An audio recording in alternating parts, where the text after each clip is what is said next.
Welcome everybody to the Hair Metal Rules podcast. Today on the show we have Patrick Guyton, bass player for the band Hailmary, and I've been looking around. You are an amazing artist, sir. Yeah, thank you very much. I I appreciate that. welcome to the show. I'm glad to have you on here. I've been a Hail Mary fan that you guys were going to be, cutting our album, and I started messaging Michael Yeah, and told him I was real because I've always been a huge Leatherwolf fan. Leatherwolf is yes. one of the most one of the greatest bands that come out of the '80s, in my opinion, and I haven't heard anybody anywhere close to them. It was Yeah, I will fully agree with you. Oh, yeah, actually, I joined Leatherwolf in 1989. So, okay. the same year that Street Ready came out is when they parted, Jeff Carey and Mike parted ways with uh, the drummer and the bass player, Dean and Paul. Uh, and it was weird because the Street Ready was just kind of still fresh out, and they wanted to make that change. And um, oddly enough, my tie into that was really interesting. Um, I'm from originally Newcastle, Pennsylvania, which is a little town about an hour north of Pittsburgh. And I had played in bands there my entire life. I started playing actually for money, as like a job when I think the first time I was 10 years old playing with a bunch of older guys, and that just kept perpetuating. And the older I got, the more older guys I was playing with. And um, my parents are very supportive because I had started playing very young. And people always ask, why bass? Why not some other instrument? It's bass is kind of like that odd instrument. Like, why do you play that? Right. And um, I mean, gosh, when I was probably 7 or 8 years old, my dad had a bought a acoustic guitar because he wanted to start learning some Beatles songs and Zeppelin and all that kind of stuff. And uh, he ended up breaking the high E and the B string off of the acoustic guitar, and he just put it in the closet. That was kind of done deal there. Right. And so as a kid, I would pull that guitar out of the closet and just noodle around on and not know what I was doing. So that's how I kind of got used to playing four strings instead of six, and it just kind of kept going. Um, but it was one of those deals back east where the band I played with back there, um, we had gotten as much as we were going to do back there for so many years. And I started off playing country music, and then country rock, and all the things that were going on in the 70s and 80s. And Right. um, then the time just started shifting, and I started playing more in different types of music. So I got to cut teeth pretty good, back there in the East. Um, I got turned on to like punk stuff back then as well, because when we were auditioning a new guitar player at the time, when this is probably about like 77, uh 78 maybe. And the guy that we were auditioning came in, and we were doing like the standard rock stuff, and in between some songs he started playing this like three-chord progression, which ended up being the uh, what do you call hey ho let's go, and he goes, this is this new band that I went and saw in New York called the Ramones, and I've never heard anything like that really before. And he was playing this like um, Blitzkrieg Bop, Right. and I was like, what? We stopped everything. Show us those chords, And so we ended up for like 4 hours just playing, the three chords from Blitzkrieg Bop over and over again. And that was a whole new like turn on the approach Sure. playing bass, because now bass is something else now. It's not Right. country, it's not I'm not doing this country rock stuff. Now it's this aggressive, rah, and that was a whole page being turned there for me. And that band was supposed to move. We were supposed to eventually, we thought, well, let's head out to California. Let's all move to California, and just pick it up out there, because the scene was, jumping, obviously, back in the 80s, Oh yeah. Hollywood and Orange County and everywhere. And when the day finally came, I was the only one that showed up to go out there. And that was kind of Only one a of weird everybody. thing. You were the only Yeah, one. Everybody that yeah, showed up to go, huh? yeah. Wow. So, I well, let me go check it out. So I took a little vacation out there, 2 weeks, because I had a friend that lived out there from high school, and I went to every venue I could go to, saw every band I could see in a 2 week period of time, just to kind of soak it up. And this is like, now this is next level to what I was experiencing in the Pittsburgh, PA, tri-state area. And I ended up gathering a bunch of flyers, because back then everybody, you Yeah. go to a venue, you come back with like a book full of flyers, Right. every show coming up, everywhere you would go. And so I brought this stack of flyers back home after my trip out there was over, and set it on my nightstand. And while I was also in California, I was handing out, like, I did a little spec sheet and kind of like a business thing for myself, saying, bass player looking for, a gig. Sure. And so 2 weeks go by, I'm back in Newcastle, and my mom was downstairs. She said, "Hey, there's a phone call for you, someone from California." And so I go down there and talk to this guy, and it ended up being Marco, who I ended up, being in Hailmary and Leatherwolf in. And it was in a band called Enticer at the time, and they were looking for a new bass player. And so they saw my little flyer that I made of myself, and he called. So I talked to him, and I set up a time, and so basically I was just going to pack up the truck and move to Beverly, and do the audition for Enticer. Not even know if I would get it, but I was just kind of like, well, let's bet the farm, so to speak. Right.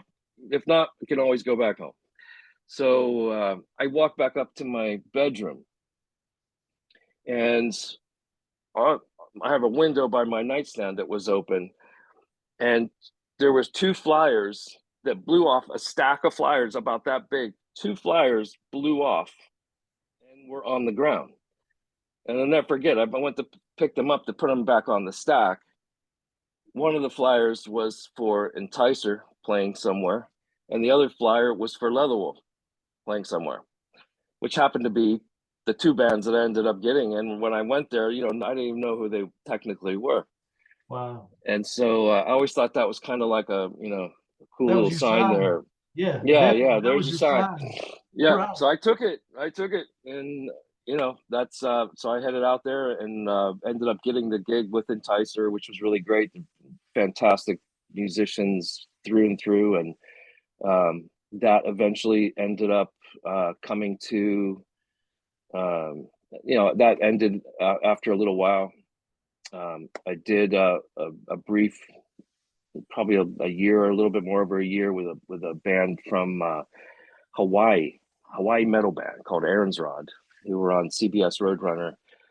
Fantastic players there too. I mean, I'm now in a world, outside of, Southern rock and all that kind of stuff. Now this is like whole new stuff. So the scene was just jumping back then, just jumping. Yeah, I'm fascinated with, my podcast. I'm fascinated with the Sunset Strip. I just think that whole culture. I call it Yeah, a culture. That yeah, scene was, it was crazy, and I would love to have. I grew up in the '80s. Don't get me wrong, but I would yeah, love to have actually lived around that area and been able to go to the clubs and see all these bands, because I don't care what anybody says. I know music changes from decade to decade. The '70s, it was a movement. The yeah, '80s, the 90s, but Yeah. in my opinion, just growing up in it, the 80s, that was one of the greatest times of Yeah. music. You Yeah. know, there I were so agree. many bands out there, and Yeah. I don't know, a lot of them, they didn't make it. They weren't huge. Yeah. I get Right. it, but I always gravitated, and I'm not saying Leatherwolf was a underrated band, and they were an underrated band. They should have been a heck of a lot bigger than they were, in my opinion. That's the Yeah. bands that I gravitated towards. I loved the Leatherwolves, the Fifth Yeah. Angels, the Yeah. For King sure. Alice, those kind of bands. And I Hmm. remember the first time I ever heard Leatherwolf was off of a cassette tape a friend of mine had, and he had recorded it off the radio, off of a college radio station that played, hair metal music is what they called it, for like Right. Saturday. And I heard Share a Dream. That was the first Yeah. I heard. And Yeah. I got in my car. I was probably, I don't know, 17. I was old enough to drive. I was washing my car listening to it. So I drove to the record store and bought the cassette tape. And Yeah. no, I'm glad I did. And Yeah. let me tell you, Street Ready is one of the best albums. That just it's melodic, it's heavy, it's just so many great guitar parts, and I'm just a huge fan, and I am a huge fan of Hail Mary. I do, Yeah. Yeah. and Yeah, I man. I have I actually have Oh yes. guys Nice, played at bro. the observatory. That's right. That's right. I was talking to Michael through Instant Messenger. And I said I'd love to have the band's autograph. Tell me what to do. I'll send you money. I'll Venmo you or whatever. And that Right. came in the mail, and it had a note in there. You were one of the few people that asked for one. So here's you a signed poster, and that was great. I've talked to Michael. Actually did the podcast last year, and it was he was sitting in his backyard in his little cabana back there drinking a big tall Modelo and just chilling out. And you know Yeah. I never imagined I would talk to people that I have admired, like yourself, Michael. You know, I never imagined I would talk to people 35 years later. Yeah. Isn't that It's weird? great. It's great to hear stories, about the strip, and Yeah. I know it had to have been a fun time, just Yeah. just It being was. out there in the middle of all that. Yeah. It was always something. I mean, it was just kind of a place of just nonstop activity, action, and excitement. Like you never knew what was gonna go on there, and the shows were great. And like I said, um, I mean, back then we used to have the buses running, and so when we would do shows, I mean, people like were booking out like greyhounds to come to the events, and so we are coming into these places packing hard, man. Like it was pretty dang exciting. And even like that, I think like a lot of the stuff on that Hail Mary disc uh, was kind of destined for what we were recording back before they pulled the plug on the entire label that we were working on. And it was just evident we were playing so much to these just sold out events, one after another up there. And we had label people there like nonstop, and it was weird. We would just we weren't getting the bites.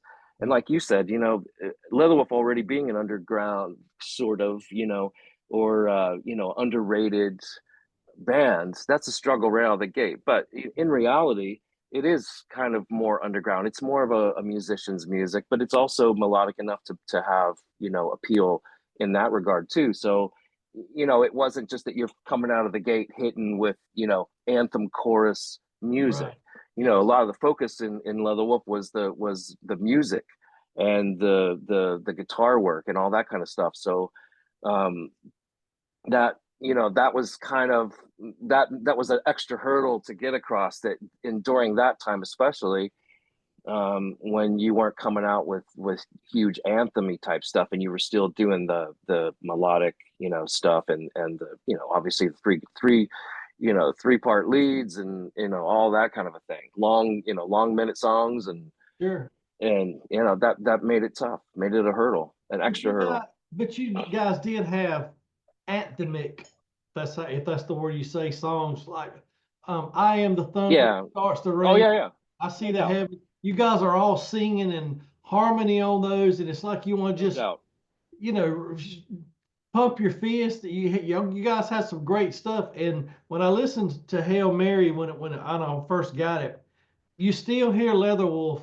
You still hear 1980s Leatherwolf in this music. It's a bit heavier in my opinion than what you guys did back in the 80s, but you still in the solos and the choruses, you still hear, I'm glad y'all still have that sound. I really am. Well, yeah. Well, I'll tell you, that's one of the things that I like when I moved to California, and I remember seeing Leatherwolf for the first time. And uh, this, no, I mean, this was, like I said, maybe 88, 80, late 87, 88. And I was, I like bass playing wise. I'm speaking bass playing wise. Sure.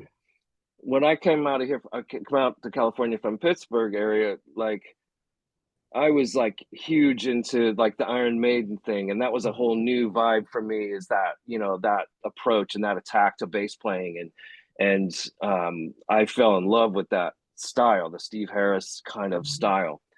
And I remember when I first saw Leatherwolf with Matt Hirich playing bass, who's still a good friend, and I see Matt here and there, and always love seeing him, and I'll tell anybody, like Matt was, when I saw Matt, I saw the Steve Harris bass playing style, Right. but I saw Matt put an attack on it that Steve Harris does not have, Right. and and that like that took that style even to another level. And I've told Matt in the past, it's like, man, I mean, you're like one of my favorite bass players ever. Right. I've always loved his just the way he hits that thing is epic, and it matched because I say the same thing about like Jeff Gare.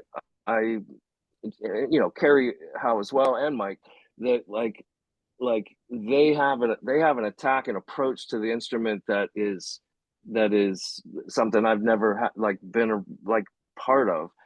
um, Especially Jeff. I always used to laugh at Jeff, and I would say, it's your guitar sounds like it's begging somebody to save it from you, like he just like he's torturing that thing to make every note be just perfect and amazing. And then you have Carrie coming up doing the same thing, but bringing in a lot more of that that flow and that groove and all that kind of a thing, and then Mike tying it in with like that rock vibe, and just what a combo. um but that was a big part for, like, when I heard Matt play.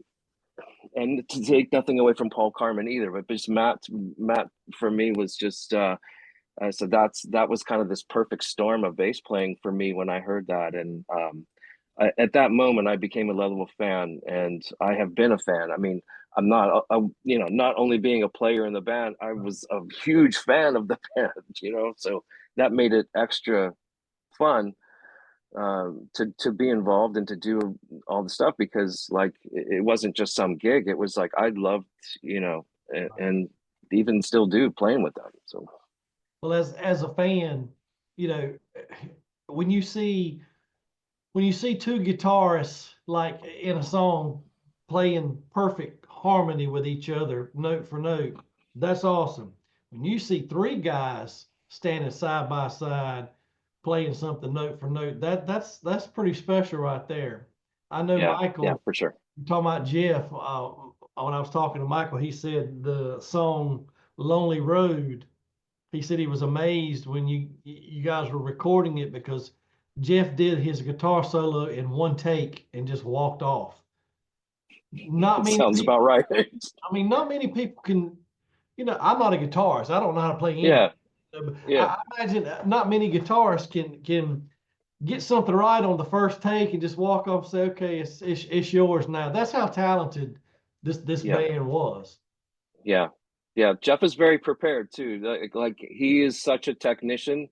He's a field general at rehearsal. I mean, he's just, it's this, it's everything is just on the money, and I so appreciate that about him.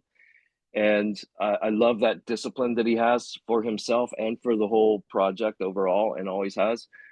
And he's just like, I don't honestly know if I've ever played with with a guitarist like Jeff. I mean, there definitely isn't. And I mean, he showed me things about aggressively playing that already took my bizarrely aggressive bass playing to like even another level. Yeah, yeah. So it's just it's been this great thing, because like when when we joined the band, and like I said, it was late 1989 when Marco Forconi and Marco on drums and myself on bass, when we joined the band. It was kind of surreal.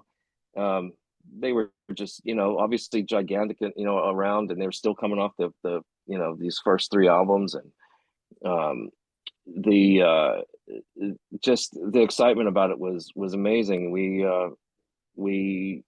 We tried to figure out what the next sound was. I think they wanted to kind of, even further dive into like the next, what is the next Leatherwolf sound going to sound like, because obviously, you need to still go forward. And if you look at the first three albums and you see the progression of the sound, you can see where the next one would have been.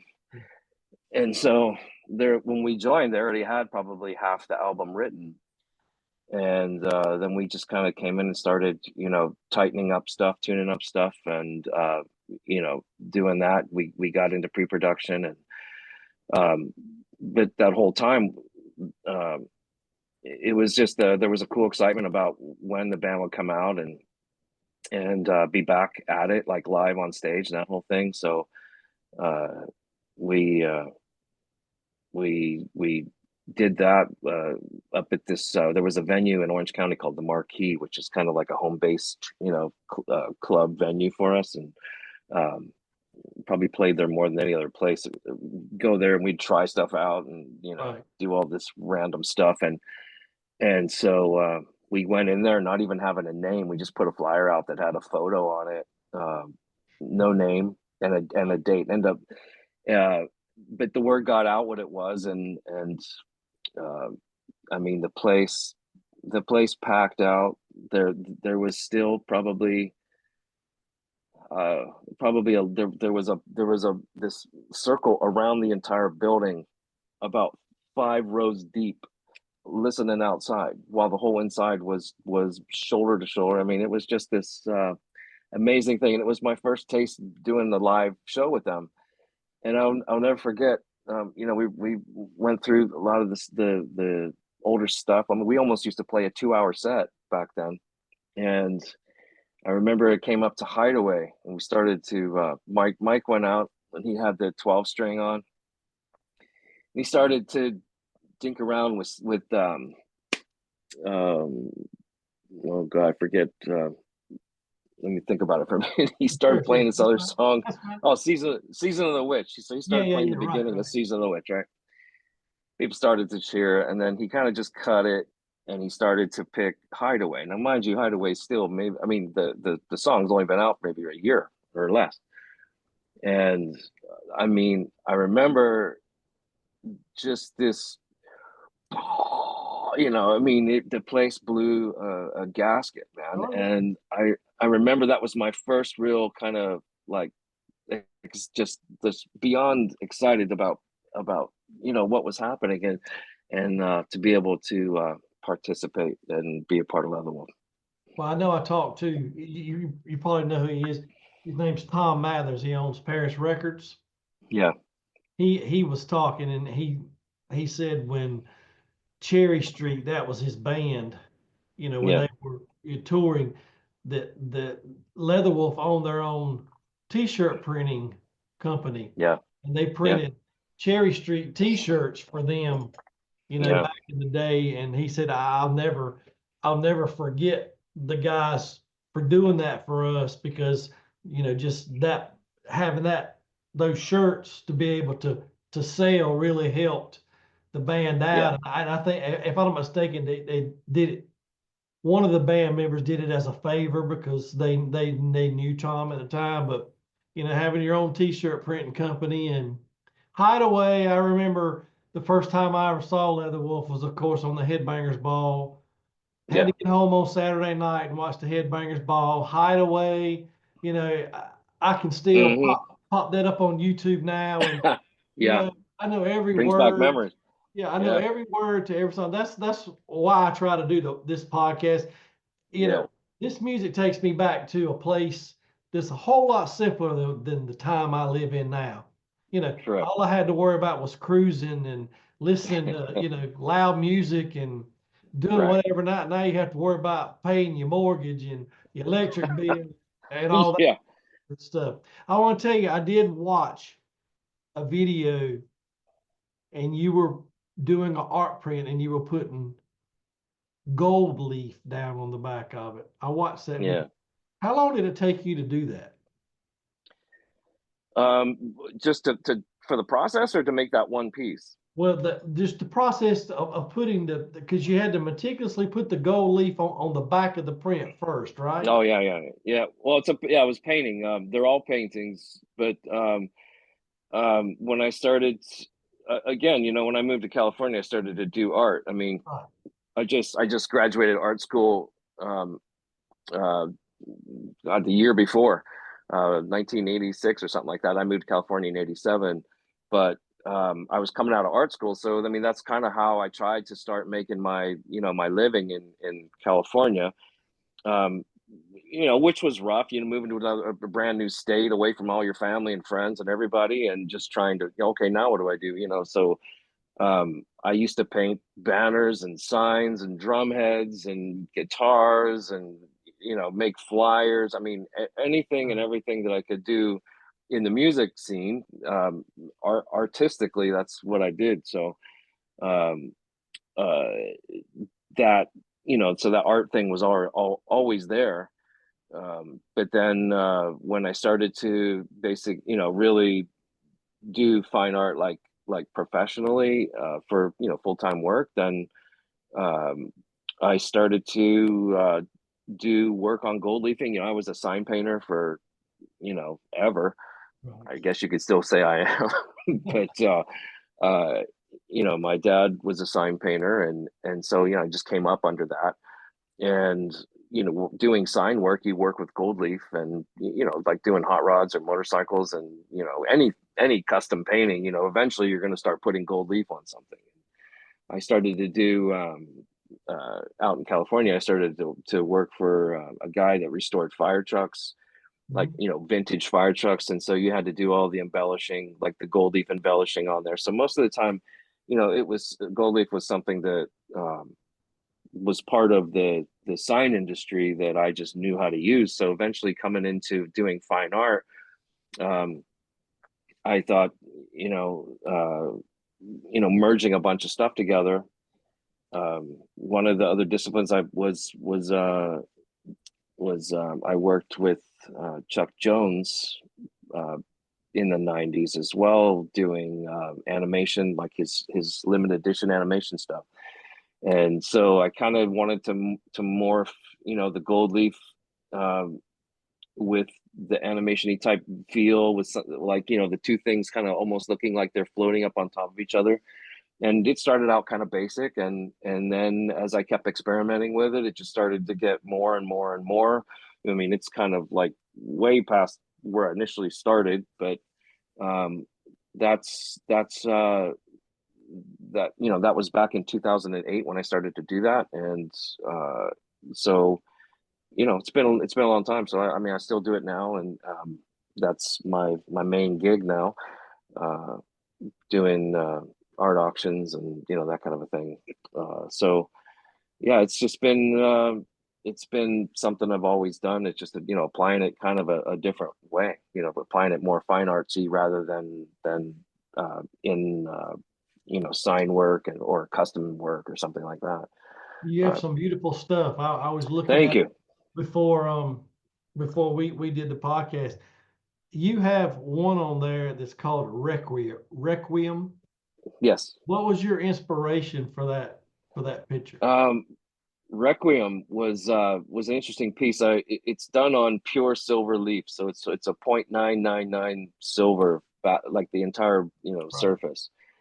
Um, the image, the headdress and the clothing in the image is turn of the century Russian ballet, Oh, okay. which was just fantastic. When I saw it, I was like, oh, that needs to be somehow morphed into an image, because it was made all with pearls.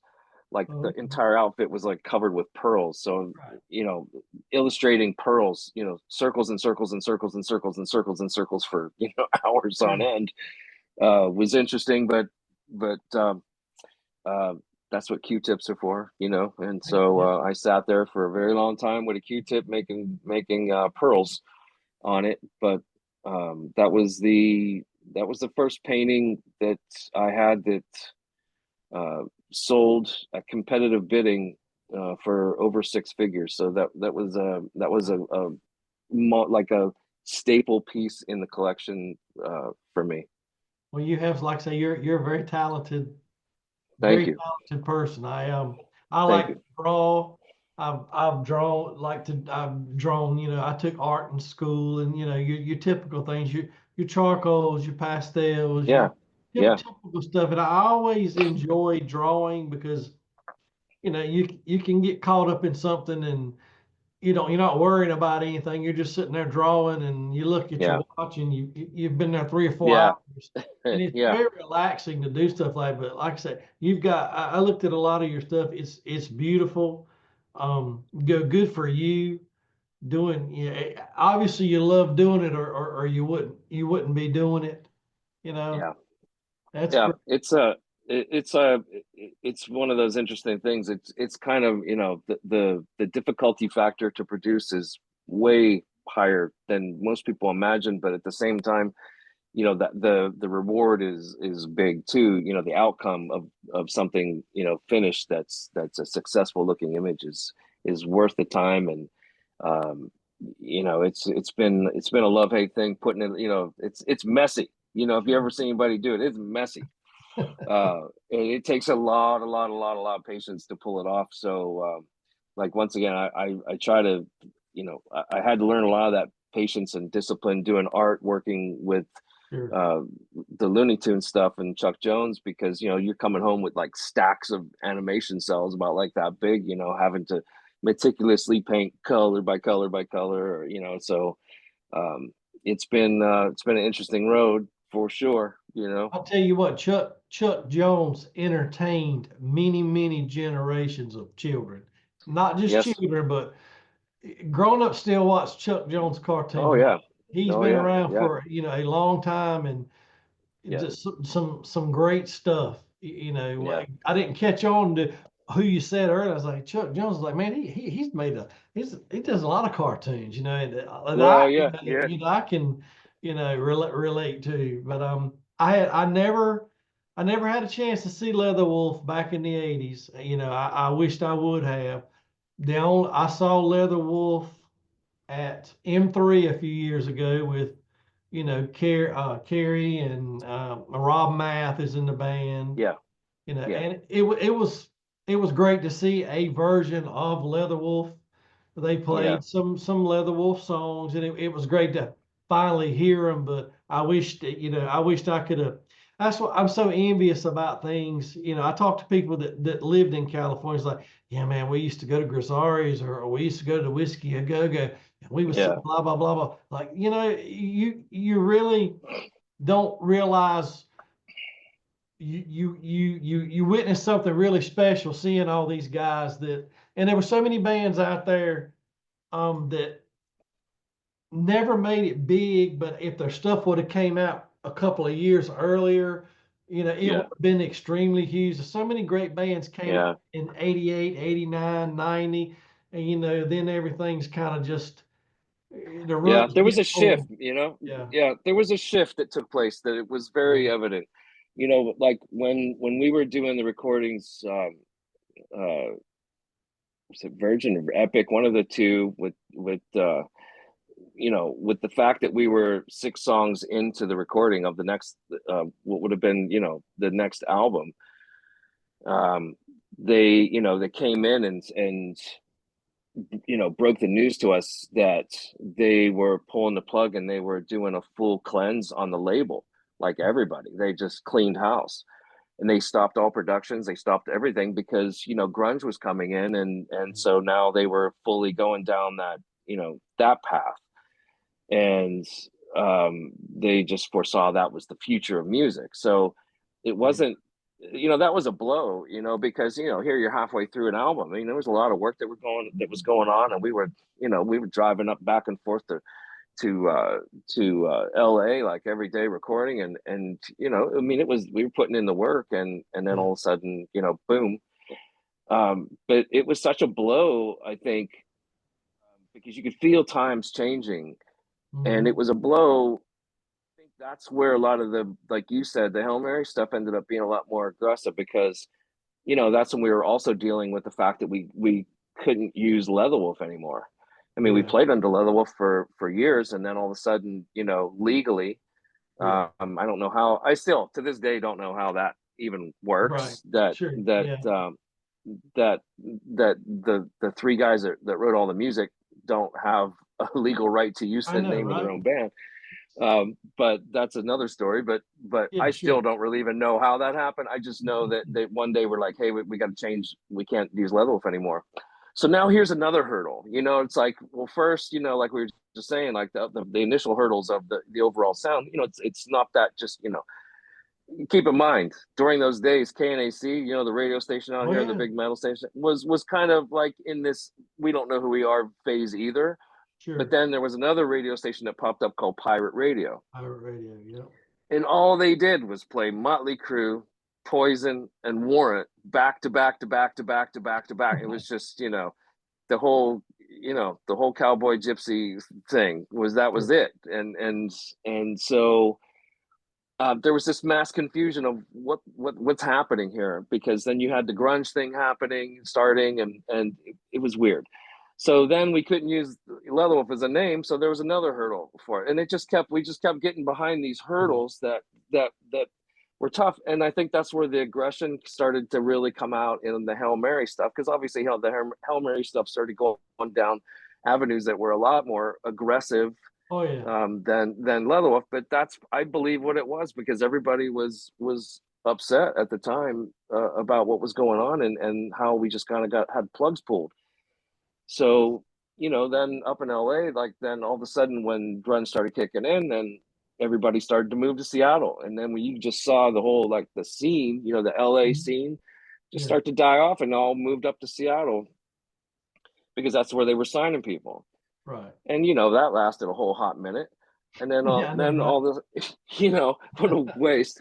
And then all of a sudden, when that started to just be boring, when everyone had flannel stuff down their throat, then now it's down in Phoenix, and then that moved over into Texas, and then you had this freaking massive surge of the Pantera stuff, and Yeah. Right. everything monster, like, hard, Yeah.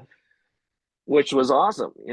So at that Mhm. point, if you were being thrashed, or that kind of a thing, or if you were doing the really heavy, Pantera type vibe, then that was the place to be. So LA just started to dwindle, and the Hollywood scene just started to really, like, eat it right around there. I just remember thinking it's weird. And bands that were around, I mean, everyone that was in the flow back then had to start really, like, considering, okay, well, how do we move forward? How do we keep going? Right. Obviously, they're signing whole different elements of music now. How do we stay relevant but still maintain who we are? And that was difficult. And not, and then flying a Hail Mary Monica, we were picking names out of a hat. What are we going to call ourselves now? Can't use Leatherwolf. And I think Carrie, he said, goes, well, let's just throw up a Hail Mary. There You you call it go. Hail Mary. You know, that's Yeah. basically what it was. Everybody was confused by it, but yeah, that's basically what it was. It was a kind of a last ditch, you know, chuck into the end zone and see what happens. And you know, it was weird because as you mentioned, with the T-shirts and stuff, Jeff and Carrie had a clothing line that they had started at the time called Grind Incorporated. And I used to do a lot of artwork for their shirts and all that kind of a thing. But you know, the company started getting really big, and it just became tiresome to try to figure it out after a while. And then Mike left the band, left Hailmary. It was just getting too punk, you know, vibe for him, Yeah. and it really was straying away from the real abilities, you know, musically and musicianship wise, and it was you know, it was Hmm. definitely going like this, Sure. and but again, we didn't know. I mean, we were still trying to find a voice. You know, who are we now? And it was getting weird, and eventually it just got, I think, too cumbersome and too tiresome to try to figure it out. We were trying to find somebody to come and sing. I mean, I was bummed when Mike left. That was, you just started feeling like, wow, this is it, you know. Right. And we never were able to find a singer. I mean, and we kept writing songs. We kept, you know, Jeff, Carrie, Marco, and myself, and we just couldn't find, you know, somebody. A couple people here and there, but that was about it. But um, you know, their business was going big, so finally we just kind of pulled cork on it, and I was kind of, you know, feeling that loss thing. And our one of our management people, John Greenberg, he told me, or asked me, if he goes, you interested in a gig, you know. And I was like, well, yeah, what is it? And so he got me hooked up with the band Shotgun Messiah, if you remember Yeah. them. Sure. Yeah. Yeah. And they had just started doing industrial Right. music, you know. And because that was, you know, big, the whole Nine Inch Nails things was still, you know, banging, and Hmm. everybody started, you know, doing the industrial stuff. I mean, we even started throwing triggers in before we disbanded the Hail Mary thing. And so I did they had a record called Violent New Breed Yes. uh, back in the early 90s. And it was all digital, you know, it was industrial. So the whole thing was digital outside of the guitar tracks. And so Greenberg got me hooked up doing the American tour for the Violent New Breed thing. So that, I mean, that was fun. I had a nice time. It was really really cool. I got along really good with the guys and Tim Skold, and Yeah. you know, so that, and now all of a sudden, you know, I was started getting it was weird, but my heart was always back there with these Oh, guys. of I don't know. course it I was. mean, I was locked in, and Yeah. I think evidently enough. I mean, uh, this has been like over. Well, I've been with them since '89, for outside of a year off or two here or there, but you know, when I finally walked out of, or not walked out, when I finally just kind of not gave up, but I just had to step out for a while. Of Leatherwolf was 2019, so I thought, you know, that's a 30-year window right there. So when Mike left in 2019, um, we just got back from a European run, and we're doing well, and we're writing a whole new another record, and it was myself and Mike and Dean and Luke Mann, who's playing in Leatherwolf Luke, right man. now Mhm. still, Yeah. and he's probably who you saw at M3, Yeah. Yeah. He and was. Cole Jones, and I mean, it was good. We were having some good time writing, and it didn't work out. Dean wasn't really into the what we were doing, and so that was kind of it. And when Mike left, I've never been in Leatherwolf without Mike, Jeff, or Carrie. One Right. of the three has always been involved one way, shape, or form. And I don't know. I like, since I when I first joined the band, I felt this kinship, brothership with these guys, as musically, that has never really gone away. And that's why I think over the years I've always played in some shape or form of stuff they've done. Even Jeff and Carrie recently did the Haunt of Jackals album, which Mhm. I did the bass on that as well. So it's been a weird thing, to always, it's a lot of ups and downs. It's like a roller coaster. You just got to get on and hold on and Right. see where it goes next. But when Mike left, 2019, I just thought, I felt that was kind of it for me too. It just didn't feel the same to me, and I wasn't getting that vibe, and so I stepped out. But oddly enough, Marco called shortly thereafter, and he's like, "Hey, Ionian wants to release our songs from what was it, 1992 or whatever it was." Um, how they got a hold of them and all that, I have no idea. But they heard Ionian heard it, and they're like, "Hey, we want to cut this." So oddly enough, what's really, which I thought was cool, was having music that we wrote back in the early '90s be relative and relevant enough today to release, and Yeah. actually sound good. I thought, wow, that's really cool. So we ended up, as you said, like from that show, we ended up doing some shows together again Mhm. as a band, and that was, that was epic. That was absolutely epic. And we got to go do some a Euro run, and I think one of the funnest things, one of my favorite moments, was we were at Keep It True, um, in Germany, and what was hard is, we're advertising these shows, and we can't advertise Leatherwolf, Right. even though Yes. it's Yeah. Leatherwolf. Yeah. Right. Everybody that was on that stage was in Leatherwolf, right? Yeah. So, so they put Hailmary, but then they had to have the description of who's that, and why are they in this slot? Excuse me. And so we came out, and I honestly don't think like people knew, who it was walking out. Just this band, Hailmary, who's that? A big hole in the side of my head, feeling with the shit that I've already read. It coming, can you hear it coming? I can see it coming. It's a media about me. Radio, TV. It's just a media about me. They serve you free media.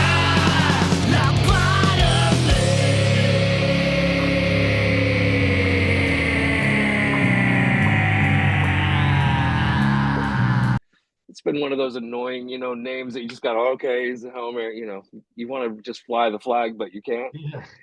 And we walked out, and Mike goes up to the microphone, and he said, and it was a good thing, society being what it is, that made it funny and usable, but times being what they were, Mike came out before we started playing, and he said, he goes, "Hey, we're Hailmary, but tonight we identify as Leatherwolf." Wow. And we went in, and we went into Street Ready, There and you go. as soon as the place realized, what was really happening there, and that it was Leatherwolf playing, dude, blew the walls up the place. It was the whole tone just like flipped upside down, and it was just such a fun event. um it was one of those things you wait for, and for a long time, and it went down. I think that footage of that is still even on YouTube somewhere, but Yeah. man, it was great. But we've always had a good time at the Keep It True festival. It's just what a great show.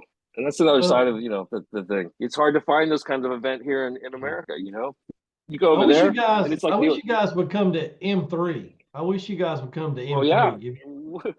we would go anywhere, right? Any Yeah. time. But that would be fun. We've been working on trying to, like, I recorded two more songs, two further songs right now, and so we're trying to get it to that next stage. Getting another product together so we can still go out get shows. As you know, in order to do shows, you got to have products. So That's true. we're still in that phase. Well, I like how the record company, I mean, the record company doesn't have to come right out and say, this is really Leatherwolf, because Yeah, whenever you put triple axe attack, if anybody that likes your music and knows who Leatherwolf is, you remember mention triple axe attack, and yeah, they know that some form of this band was in Leatherwolf at one point in time. yeah, Um, you, yeah, that's your, I mean, that's Leatherwolf's basically moniker all these years is, the triple axe attack. yeah, yeah. Everybody knows who they are. So, Yeah. Well, look, even now you have Iron Maiden with the third guitar, and right. that's just funny, because Leatherwolf was always, there was always a heavy Maiden influence. So I think Yes. it's funny that it almost turned around, went the other way, and maybe Maiden got some Leatherwolf influence. There you go. Maybe you influenced Right. them in the latter Yeah, part of yeah. Iron That's Maiden. that's funny.